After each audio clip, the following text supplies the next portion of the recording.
Subscribe करें और bell दबाएं ताकि कोई खबर रह न जाए।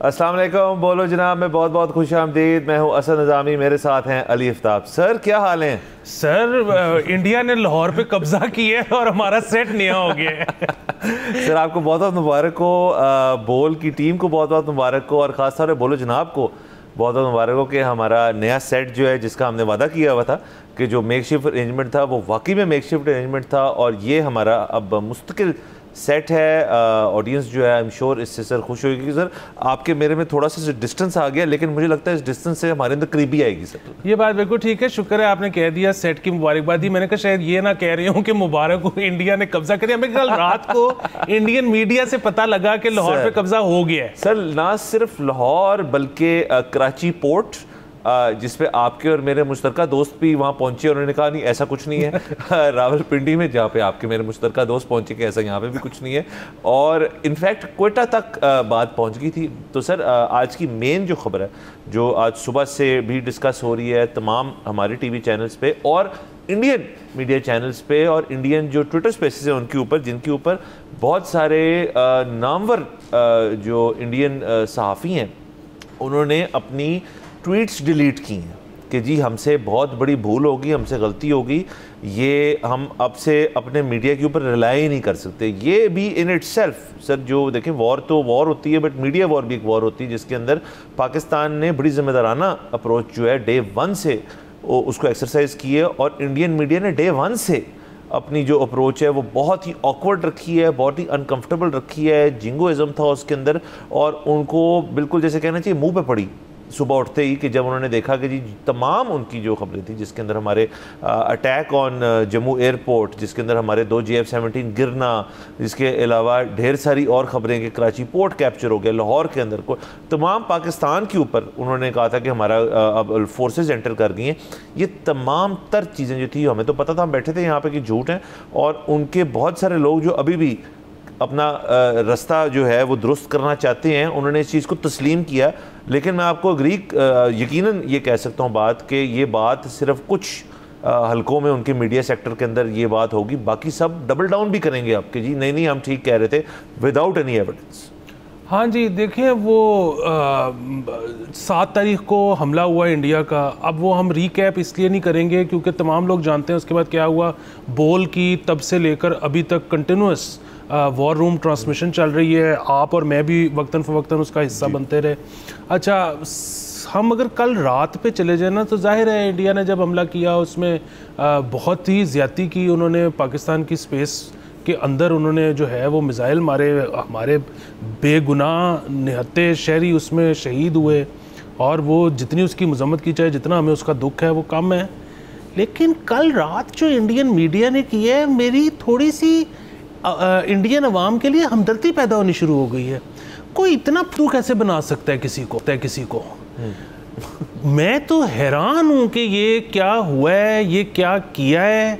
और अब वो उसको जो है ना, आप जो कह रहे हैं कि कुछ लोग तो माफ़ी मांग रहे हैं सहाफ़ी और वो कह रहे हैं कि जी हमने गलती की, रिलाई किया, हमें डबल चेक करना चाहिए था, फैक्ट चेक करना चाहिए था, सो ऑन सो फोर्थ। वो तो इसको एक लाइन छोड़ दें। जो दूसरे लोग हैं जो मुबारकबादें दे रहे हैं अभी तक, वो इसको कह रहे हैं कि जी ये साइक वॉर थी और ये हम जीते हैं, और वो एक दूसरे को मुबारकबाद दे रहे हैं। अच्छा, मुझे एक समझ नहीं आ रही कि वॉर थी पाकिस्तान इंडिया की, तो उन्होंने वो साइक वॉर में पाकिस्तानी अवाम को मुतासिर करना चाहिए था उनको।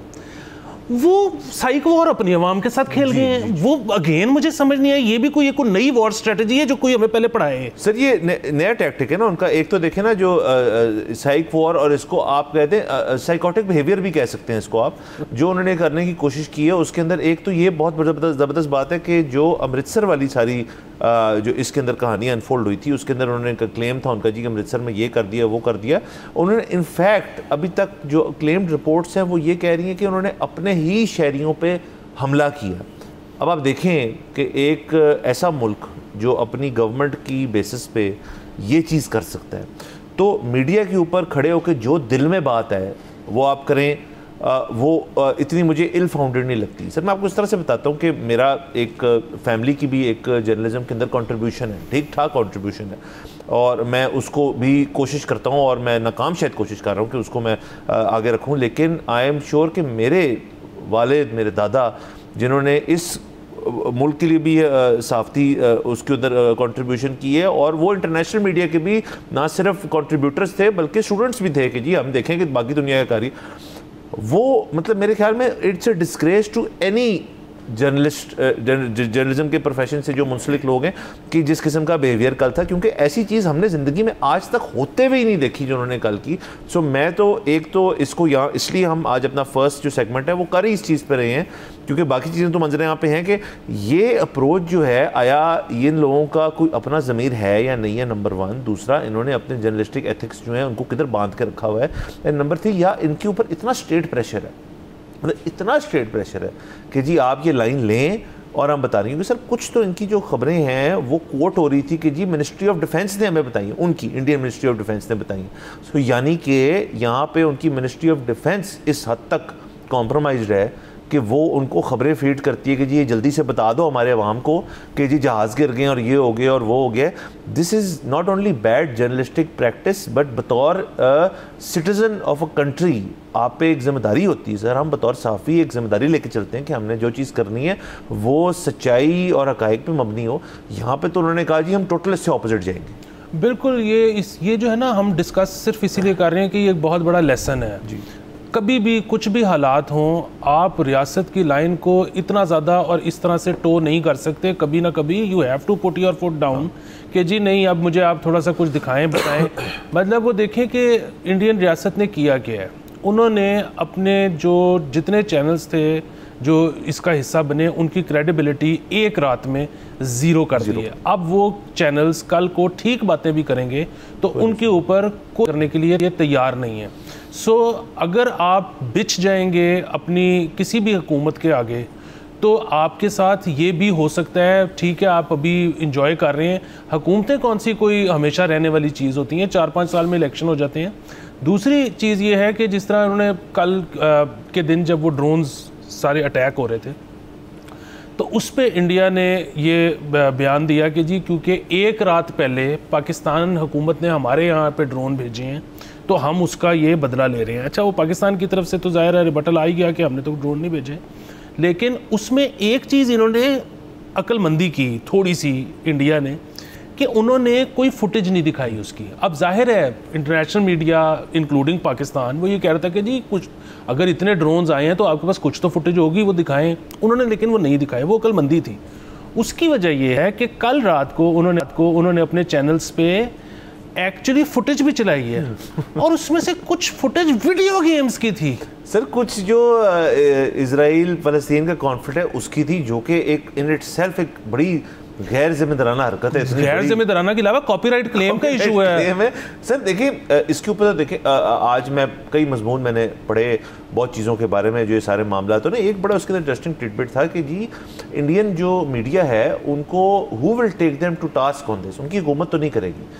बैनुल-अक़वामी सतह पे अगर कोई इन्फॉर्मेशन कहीं और शेयर हुई है, उसके ऊपर किसी ने ऐड किया है तो इसके ऊपर तो सर डिफेमेटरी क्लेम्स जो हैं वो भी आ सकते हैं। वो तो हुकूमत पाकिस्तान भी कर सकती है, क्योंकि अजीबोगरीब ये किस्म की चीज़ थी और इसके ऊपर मेरे ख्याल में तवज्जो जो दिलाई गई वो हमारे अवाम जो हैं वो तो तवज्जो नहीं देते। अब मसला ये है कि उनके अपने अवाम भी तवज्जो नहीं देंगे। अगर कोई, जैसे आपने कहा कि कोई इस किस्म की बात होगी जो रियलिस्टिक है और जो फैक्ट्स पे है, जो शायद वो कम ही करते हैं, बट अगर कर भी देंगे तो कहेंगे ये भी झूठ बोल रहे हैं। बिल्कुल। अच्छा, ये जो आपने बात की है ना कि इनको कौन who will take them to cleaners, अच्छा वो हो जाएगा।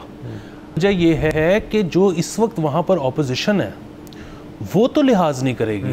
और देखें बात क्या है, हम उन लोगों में से हैं जो बहुत खुशगुमानी रखते थे। हम 7 तारीख को शायद रात 12 बजे तक ये सोच रहे थे, अपने दोस्तों को कह रहे थे कि इंडिया अटैक नहीं करेगा, और उसकी वजह ये है कि वो इकॉनमी के लिए बड़ा ख़राब है और उससे देखें कि बिज़नेस ख़राब होगा, उससे फॉरेन डायरेक्ट इन्वेस्टमेंट को हिट मिलेगी, उससे ये होगा वो होगा, so on and so fourth. अच्छा, करते करते बहरहाल उन्होंने अटैक कर दिया, हमारे सारे तज्ज़िये, ख्यालात, खुशगुमानियाँ गलत साबित हुई और उसके बाद they lost their planes.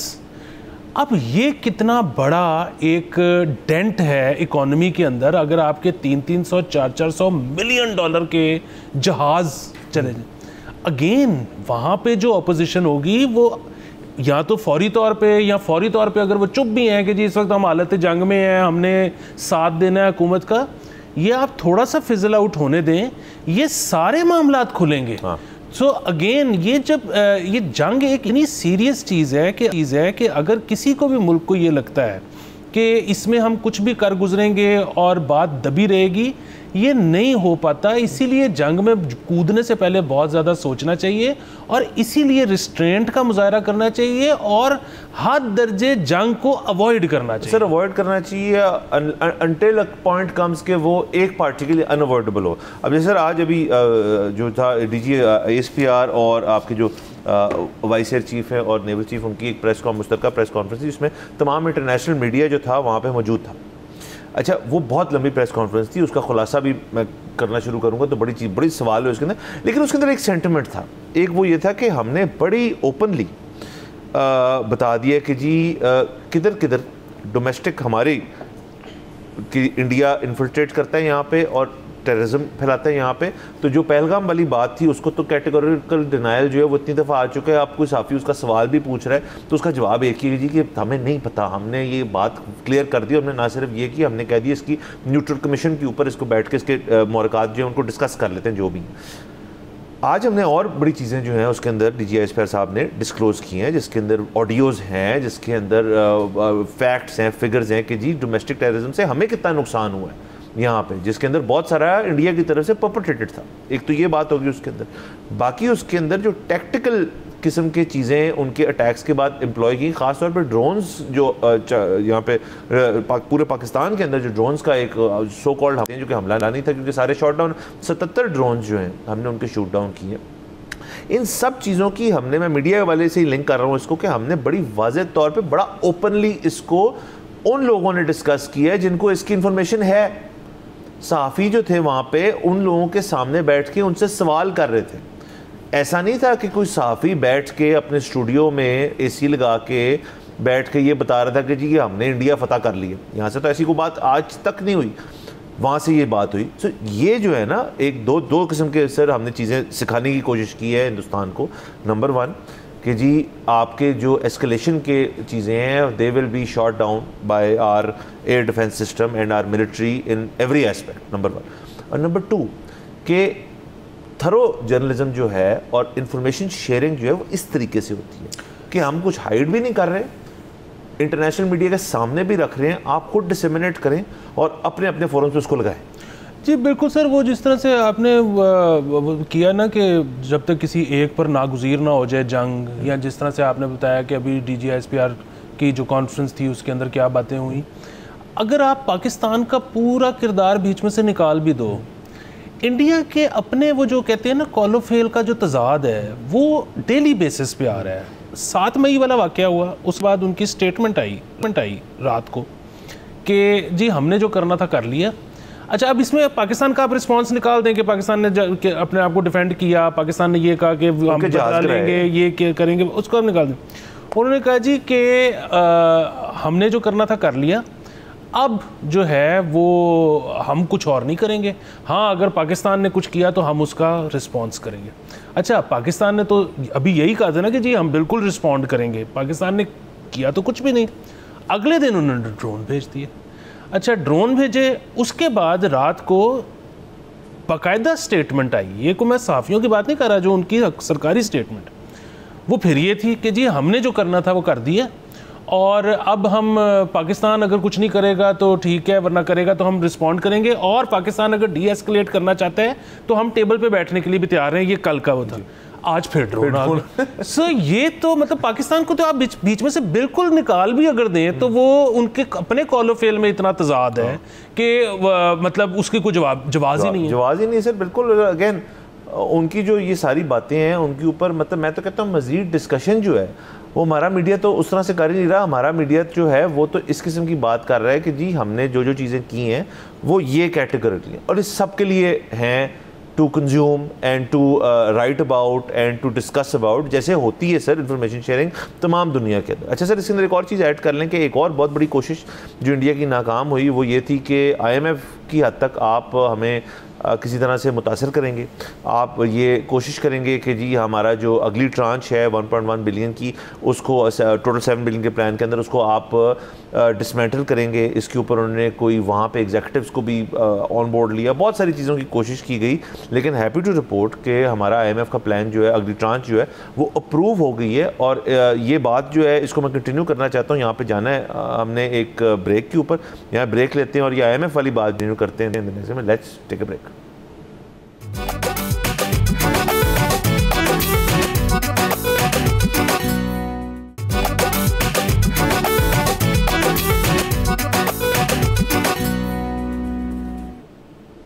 Welcome back from the break. आप देख रहे हैं बोलो जनाब। सर, ब्रेक से पहले इस चीज़ की मैं खबर दे रहा था कि IMF का प्लान जो है वो खैर से अगली ट्रांच जो है वो अप्रूव्ड है। मामला जो हैं वो सारे सही हैं। इंडिया की तमाम कोशिशें जो हैं हर फ्रंट पे जो है वो नाकाम साबित हुई जा रही हैं। उनमें से ये फाइनेंशियल चीज़ भी आप ऐड कर लें।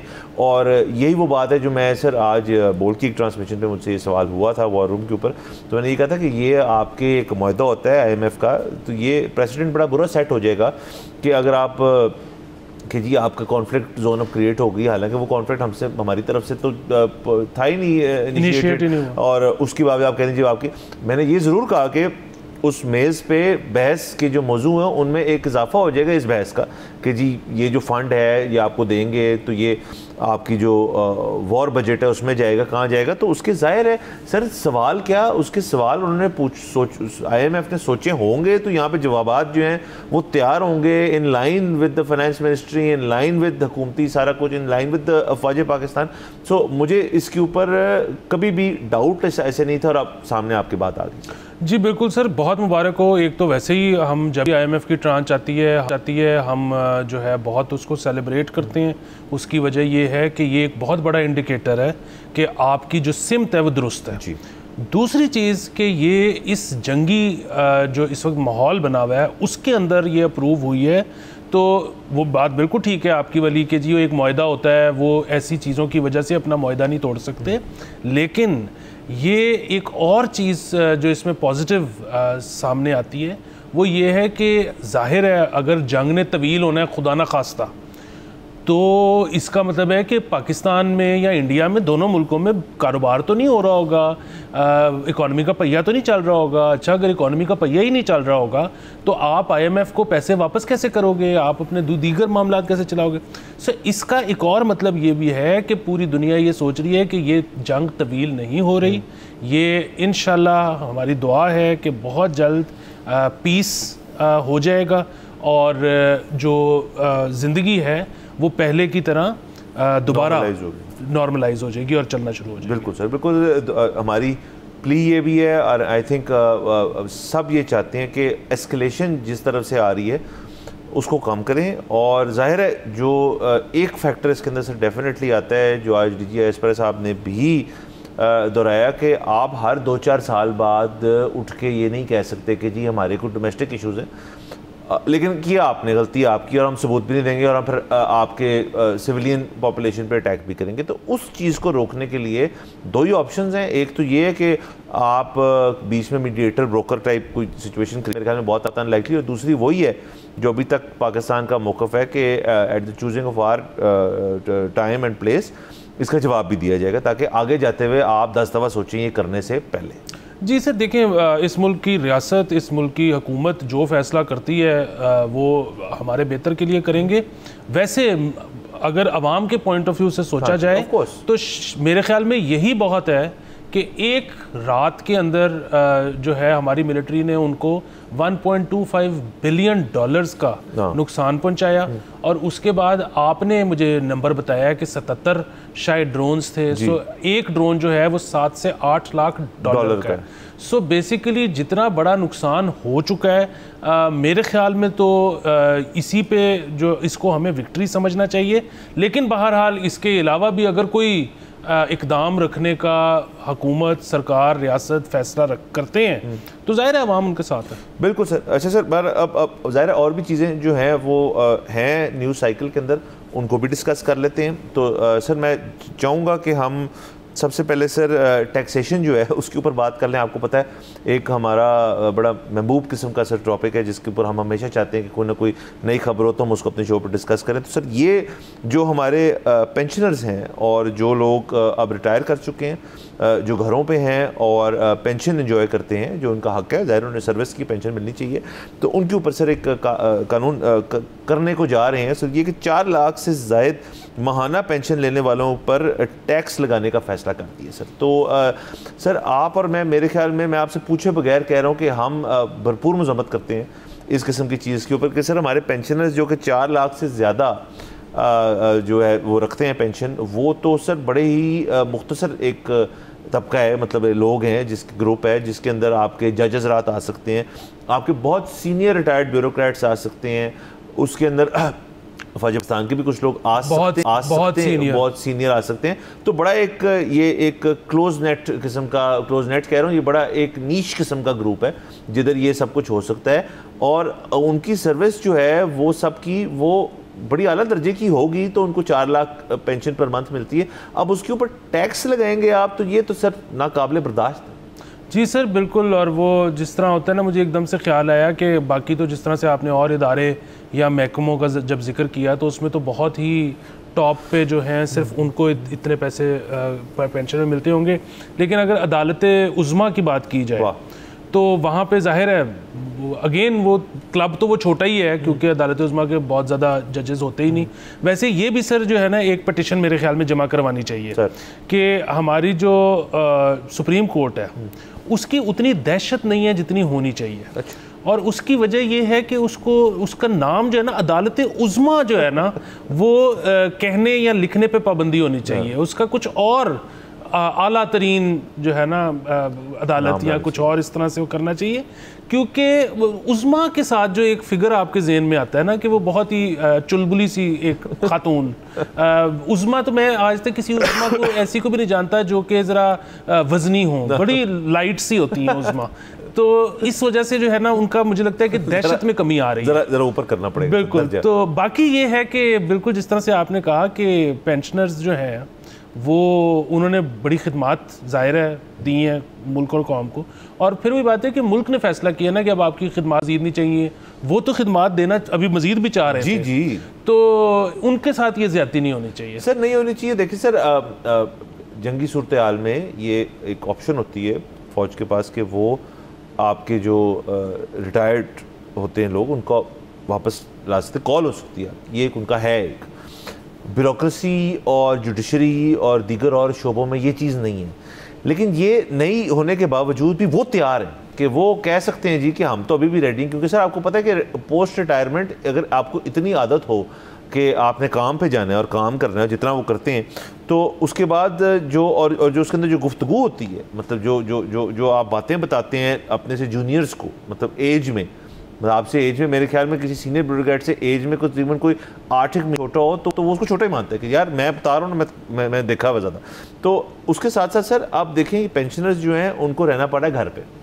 सर अब आप घर पे ये बेसिकली क्या है सर, ये घर पे रहने का टैक्स है सर, ये किस किस्म का, मुझे समझ नहीं आ रही सर, मैं I am lost for words. बिल्कुल सर, पहले भी देखिए ना, कुछ अर्से पहले तो शायद 1 या 2 साल पहले एक और ज़्यादती की गई कि जिन को जजेस हज़रात को या ब्यूरोक्रेट्स को रिटायरमेंट के बाद एक और सरकारी ओहदा मिल जाता था, तो उसके बाद जब वो उधर से रिटायर होते थे तो फिर डबल पेंशन हो जाती थी। तो पाबंदी लगा दी गई कि आप एक वक्त में एक पेंशन ले सकते हैं। तो उनको तो ऑलरेडी एक बहुत बड़ा फाइनेंशियल हिट लग चुका है अभी पिछले 2 सालों में। तो उनको मतलब अगेन 4-5 साल के बाद अगर देना था धचका तो देना चाहिए था, अभी it's too early. Sir it's too early. और अगेन हम अपना प्रोटेस्ट जो है वो अपने रखती है सामने बतौर इस शो के, और शो की आपने और मैंने सर अपना ज़ाती तौर पे ये प्रोटेस्ट लॉन्च किया। सर इसके साथ कहते हैं तो सर मैं क्लब कर देता हूँ खबर सर वो ये कि जजेस को वक्त पर आने की हिदायत सर लाहौर हाई कोर्ट का मरासला सर जारी हुआ है कि जिसके अंदर वो कह रहे हैं कि जजेस जो हैं वो अब वक्त पे आया करेंगे कोर्ट के अंदर। सर इसके अंदर भी सर ढेर सारे इशूज़ हैं।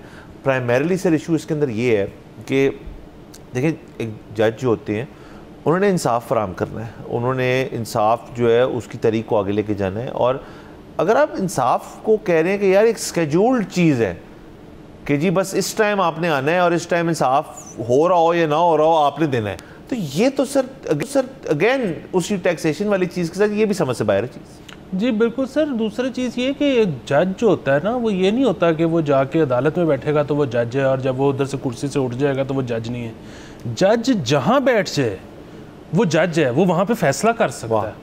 सो आप जो है मतलब ये उसको स्केड्यूल दे के टाइम टेबल कह के आप उससे जजी करवा रहे हैं, वो तो जहाँ है जो कर रहा है वो जजमेंट है, फाइनल है वो बात। सर यानी कि आप कह ही रहे हैं घर के ऊपर अगर खुदा ना खास्ता जज साहब की किसी से आर्ग्यूमेंट हो जाए, क्यों ना अपनी ही बेगम से हो जाए। नहीं वो एक एक्सेप्शन है सर, वो एक्सेप्शन है सर वहाँ पे अगर जजमेंट्स हो जाए तो ये तो बड़ा सर प्रॉब्लमेटिक हो जाएगा सर मामला। नहीं सर, बस वो एक एक्सेप्शन को छोड़ के बाकी जो वो कह दें वो फाइनल है, वो फाइनल है। अच्छा, उसके ऊपर हमने सवाल नहीं उठाना। तो सर बेसिकली हम ये कह रहे हैं कि आप इंसाफ और जो कानूनी कार्रवाई है, जो अदालती कार्रवाई रादर, उसके ऊपर आप पैरामीटर नहीं नाफिज कर सकते। वो वकला के लिए है कि जी आपकी जिस टाइम पेशी है आपने आना है, कोई विटनेस है, गवाह है, कोई पुलिस अफसर जो भी है, आपने टाइम पे आना है। जज साहब तब आएंगे जब जज साहब ने आना है, क्योंकि ये उन्होंने हक हासिल किया है इतनी साल में मेहनतें करके। सर बिल्कुल सर। इंसाफ माजर से आपको काटूंगा, आपका पॉइंट सर ब्रेक के बाद लेता हूँ, यहाँ पे ब्रेक पे जाना है। Let's take a break.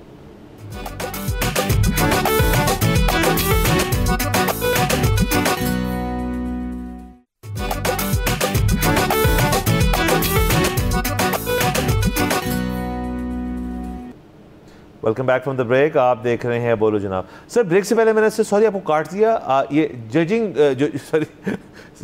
जजेस के ऊपर जो सर एक उन्होंने टाइम फ्रेम लगाने की जो की है कि अदालत में वो टाइम टेबल फॉलो करें, उसके ऊपर बात होती थी। जी सर, उस पर मेरा एक ही जुमला था कि इंसाफ को वक्त की कैद में मत बांधे। वाह सर। और आप ना बताएं जज को कि किस टाइम पे आना है, क्योंकि जज को पता है कि टाइम कौन सा ठीक है। क्योंकि उस पर वो ऑलरेडी अपने ज़हन में जजमेंट दे चुके हैं। वाह वाह सर, बहुत ऊपर की बातें होगी। सर आगे चलते हैं सर अमेरिका की जानिब चलते हैं सर। वहाँ पे कुछ मामलात पेश आ रहे हैं जो डोनाल्ड ट्रंप की जो हुकूमत है उन्होंने आगे लेके चले हैं। वो आपको पता है बड़ी एक्सट्रीम मेजर्स चल रहे हैं, मुल्कों से एड हो रहे हैं, अपनी जो उनकी USAID थी वो बंद हो रही है, ट्रेड वॉर्स जो हैं उनका एक आगाज़ है जो कि अब ज़रा संभल गई है बात। पहले तो खबर यही था सर, ट्रेड वॉर्स हो रही हैं, टैरिफ्स हो रहे हैं, उसके अलावा उनकी डोमेस्टिक पॉलिसीज़, LGBTQ कम्युनिटी के बहुत सारी चीज़ें हो रही हैं। लेकिन उसके अंदर एक उन्होंने चीज़ सर फिट्स की है। लेकिन end of the day Trump जो है वो बुनियादी तौर पे उनकी जो तरबियत है वो बतौर बिजनेसमैन है, और वो किसी किस्म का जो डेट है जो अनवांटेड है, तो गुड डेट भी होता है ना जो अमेरिका इकट्ठा करता रहा है बड़ी देर के लिए, एक होता है आपका जो बैड डेट है जिसको आपने कहना इसको किसी किस्म का किसी पासे लगाओ, इन द सेंस कि यार या तो पैसे ही वसूल कर लो या जिसका ये डेट है उसके साथ से वसूल कर लो। तकरीबन उस चीज़ की चीज़ होने जा रही है सर कि जो स्टूडेंट लोन्स हैं अमेरिका में, आप यूनिवर्सिटी में दाखिला लेते हैं जब, तो वहाँ पे ज़ाहिर है उनकी तमाम लोग तो नहीं अफोर्ड करते, बड़े कम लोग होते हैं बल्कि इनफैक्ट जो अफोर्ड करते हैं, और जिन जो अफोर्ड करते भी हैं वो भी उनके जो चूँकि लोन पैकेजेस बड़े फेवरेबल होते थे और उनको पता होता कि यार अगर ये मेरा पुत्र नहीं पे कर पाएगा तो मैं खुद ही इसका थोड़ा थोड़ा करके पे कर दूँगा। बड़े अच्छी तरह उनको डिज़ाइन किया गया था।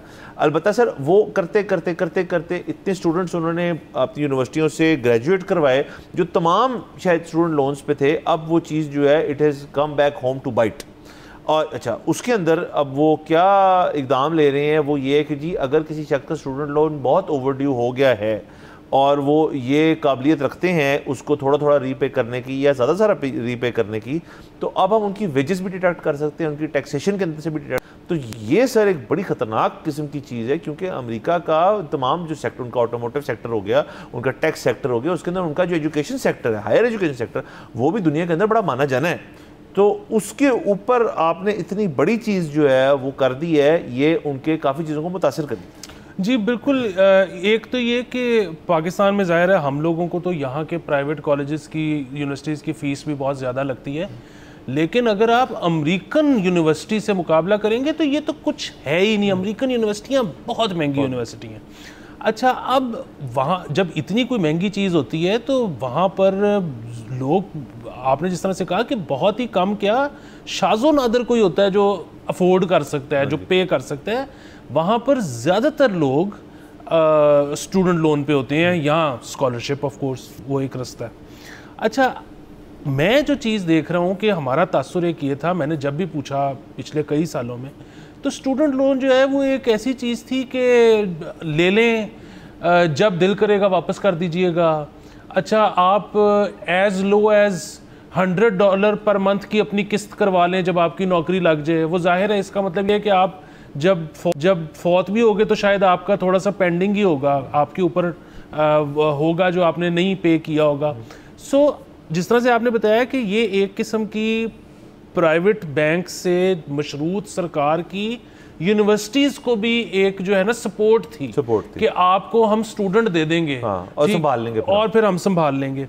सो ये अब अगर अमेरिका वाकई सख्ती करने लगा है तो इसका मतलब ये है कि वहाँ पर गोरों का अब इंटरेस्ट शायद पहले से भी कम हो जाए यूनिवर्सिटी जाने के लिए।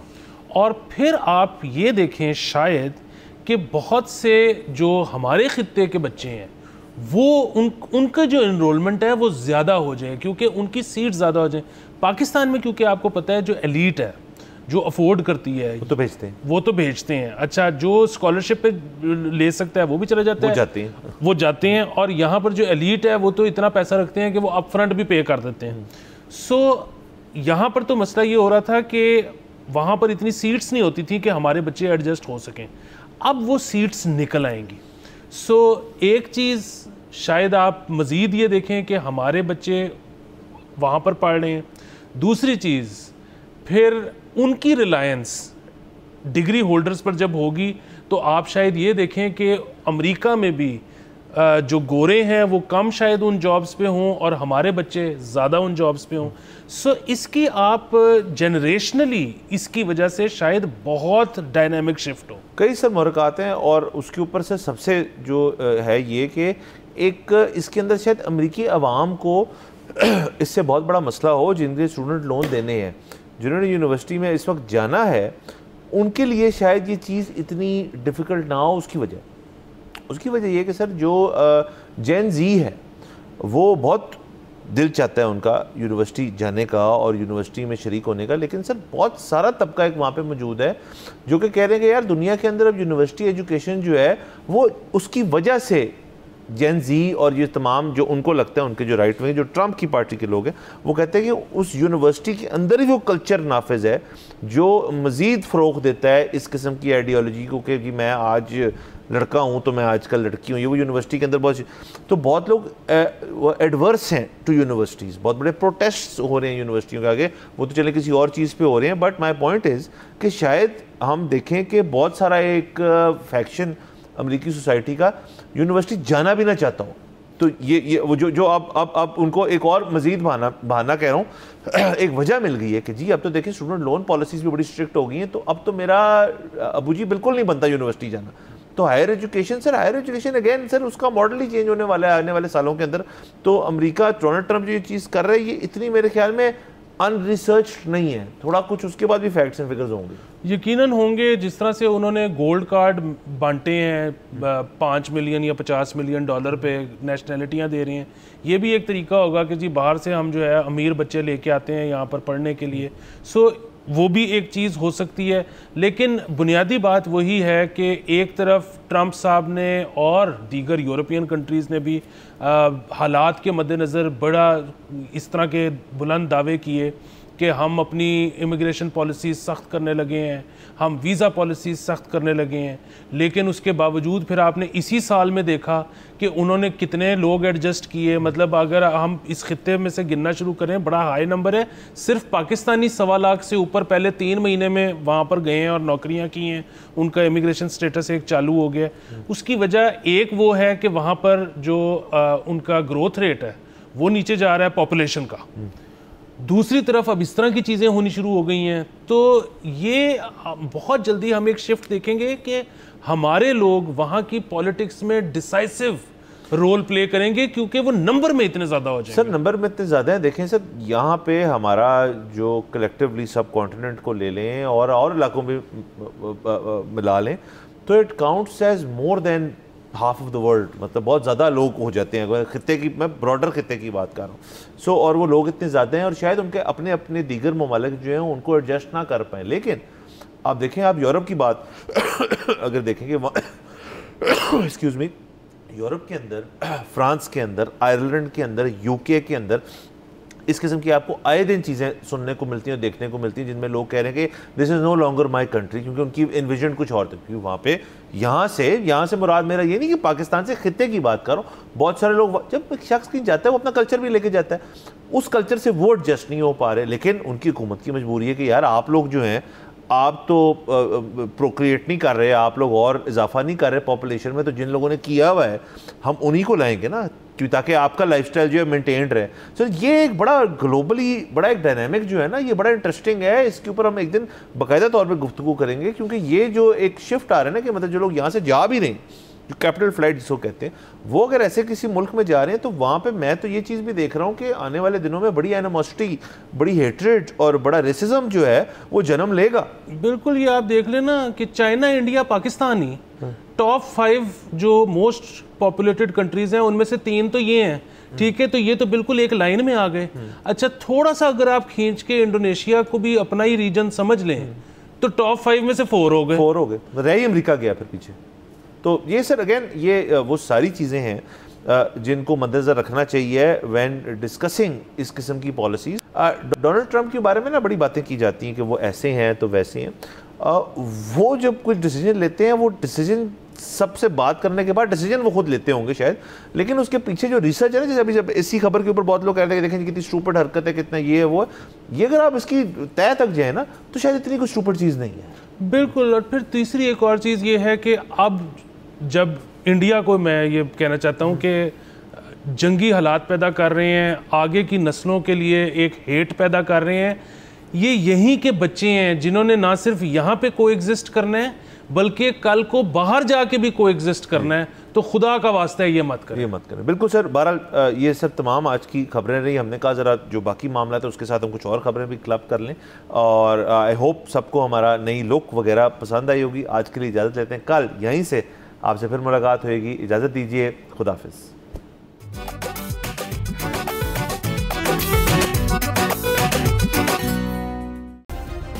सब्सक्राइब करें और बेल दबाएं ताकि कोई खबर रह न जाए।